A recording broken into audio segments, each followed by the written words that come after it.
Did you guys see this video? I was going to talk about it yesterday, but we had our stream with Northern Lion, so I didn't want to like half-ass talk about it. But if you didn't see, there was some real drama, I guess a couple days ago, that Sean Garris sort of dropped. It was kind of a, I don't want to call it a nuke, but it's kind of like the countdown clock is at midnight. A nuke is about to drop. They've announced that the nuke's tests were successful because Sean Garris uploaded a video. I'm not going to play it because it's quite long and it doesn't actually have too much information. It's mostly Sean Garris stating who he is. And if you don't know, Sean Garris is a very respected person in the CS2 community and the Valorant community. He's a former pro who became a coach and is now the GM of Shopify Rebellion. So he's actually the general manager of my Valorant team in Challengers and helped form the teams that I've had literally from the start. When I first signed a Valorant team, I asked Sean who I should sign. He's the one who told me who to sign. So I've known Sean for quite a while. I trust him very much. I think he's a very respected person. Tries to do right by people. I'm just going to play like a few clips of it. Is him being very disappointed. It is like getting sat down by your dad after staying out late. Match fixing, cheating, underground gambling rings,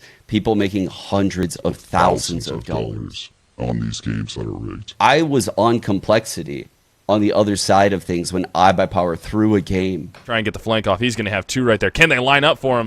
What is he doing? Why did he hesitate so much? We were making $300 a month before VC money. I by power had no salary. Basically what he's talking about is there are rampant issues with match fixing in challengers and ranked play for Valorant. He didn't say who. I'm gonna preface with that. He did not say who, but he said in Tier 2 Valorant, there are many teams or individual players who are getting paid by crypto gamblers to throw matches and then getting cut in on parts of the bet. You only pay them $300 a month? No, he was saying he was around when people were cheating in CSGO and understands the money motivation for why that happened. But now they're doing it in an environment where there's much more money, I think, it was part of the argument. But anyway, the short and sweet version is he has some receipts of people cheating in Tier 2 Valorant. In this video was basically a call out for, if you are innocent, give me all, the footage you got of you being innocent so I can clear your name, because I'm going to drop a bombshell update of who cheated. And you better fucking pray it's not you, because you will never work as a professional gamer again, obviously, if you are part of a cheating scandal. Is there an ETA? I think he said next week. So in a few days, I guess. Did you send him a video? No, because I actually did cheat in a Valorant show match where I had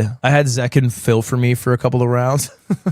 So, technically I'm not fully clear there. It was for fun. It was for fun. It was for fun. Does this implicate Zekin? Possibly. No, but it is very serious because I've always known this was an issue. Obviously crypto betting is huge in esports. A bunch of people crypto bet. It's unregulated websites. You can gamble on literally any game. But for the most part, people gamble on ranked matches. Most people are smart enough to know you should not gamble on a ranked match, right? The incentives are in a line to make this an actually respectable betting environment because, people are maybe not trying or they could be cheating or whatever. There's not a lot of integrity to a ranked game. But Challengers games are sanctioned by Riot. Challengers games are sanctioned by Riot. Challengers games are legitimate enough that the matches will determine who becomes a tier 1 player. And so if it shows that there's cracks in the integrity of that, then the whole fucking system's kind of a sham. Throw out the whole damn thing, bro. If you can't trust Challengers, you can't have a Challengers league. It doesn't make sense. I see some people in chat naming names. Chat, let's avoid doing that because I actually don't know. I don't have insider knowledge on who this was. And I think most of the names that you are bringing up is just what you've seen on Twitter, which are probably baseless and unreviewed. That's